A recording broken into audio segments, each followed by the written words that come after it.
Selamat pagi sahabat Alkitab. Marilah kita mengawali hari ini dengan melakukan perenungan akan firman Tuhan. Bacaan Alkitab kita pada pagi hari ini berasal dari Daniel pasal 3, ayatnya yang ke-24 sampai ayatnya yang ke-27.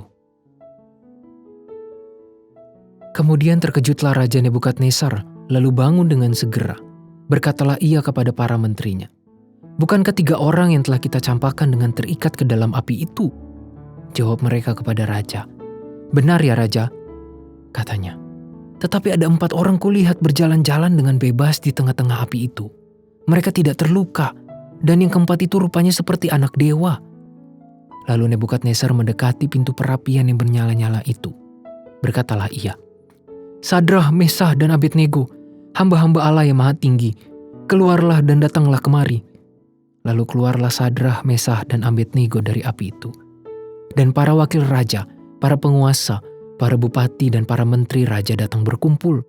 Mereka melihat bahwa tubuh orang-orang ini tidak mempan oleh api itu, bahwa rambut di kepala mereka tidak hangus, jubah mereka tidak berbuah apa-apa, bahkan bau kebakaran pun tidak ada pada mereka. Sahabat Alkitab, salah satu kebutuhan dasar manusia sebagai makhluk sosial adalah terjalinnya relasi dengan orang lain.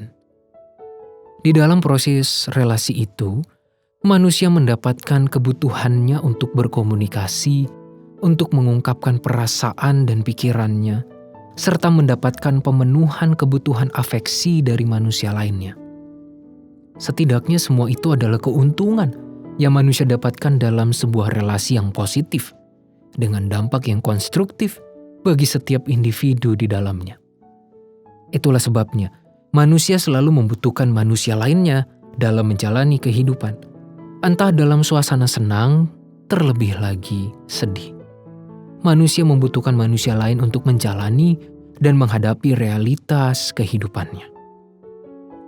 Di dalam perikop ini kita melihat sebuah bentuk kehadiran Allah yang menemani Sadrah, Mesah, dan Abednego ketika mereka dibuang ke dalam perapian. Salah satu peristiwa penting yang syarat makna adalah pertolongan Allah tidak terjadi secara sepintas. Justru Allah memberikan kehadirannya melalui personifikasi malaikat yang hadir bersama mereka bertiga di dalam perapian tersebut. Kehadiran Allah tidak hanya menunjukkan kepada Nebukadnezar dengan seluruh perangkat kerajaan yang lain bahwa Ia, Allah, berkuasa untuk menyelamatkan Sadrah, Mesah, dan Abednego. Tetapi melalui kehadirannya, Allah juga menunjukkan bahwa Ia adalah Allah yang menemani. Ia adalah Allah yang relasional, yang ingin membangun hubungan yang intim dengan setiap orang yang berserah dan mengandalkannya. Ia tidak membiarkan umatnya sendirian menghadapi api-api kehidupan. Malahan, Ia mengikut sertakan keberadaannya di dalam api-api tersebut sebagai bentuk kesetiakawanan untuk membuktikan bahwa Ia adalah Allah yang menemani.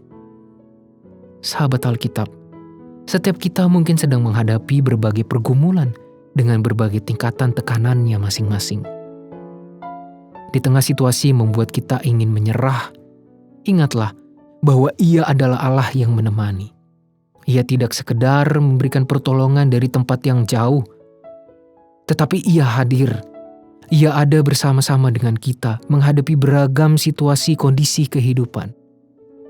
Allah sadar betul bahwa kita butuh untuk memiliki pihak lain yang bersedia memberikan telinga untuk didengar, bersedia memberikan rangkulan untuk menguatkan, bersedia untuk memberikan perkataan yang meneguhkan hati, dan bersedia untuk memberikan kehadiran yang mengusir perasaan kesendirian di tengah asam pahitnya kehidupan.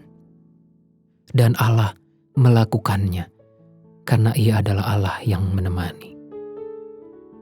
Marilah kita berdoa. Ya Allah, kami berterima kasih untuk firman yang mengingatkan kami bahwa Engkau adalah Allah yang selalu hadir. Engkau Allah yang menemani.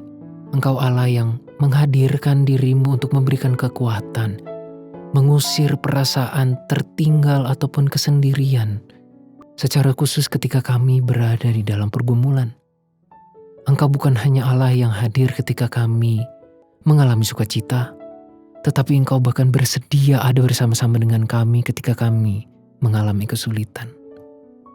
Terima kasih untuk semua kehadiran-Mu, dan tolonglah kami untuk terus merasakan bagaimana Allah selalu bersedia menghadirkan diri-Mu bagi kami. Hanya di dalam nama Tuhan kami Yesus Kristus kami berdoa dan memohon. Amin.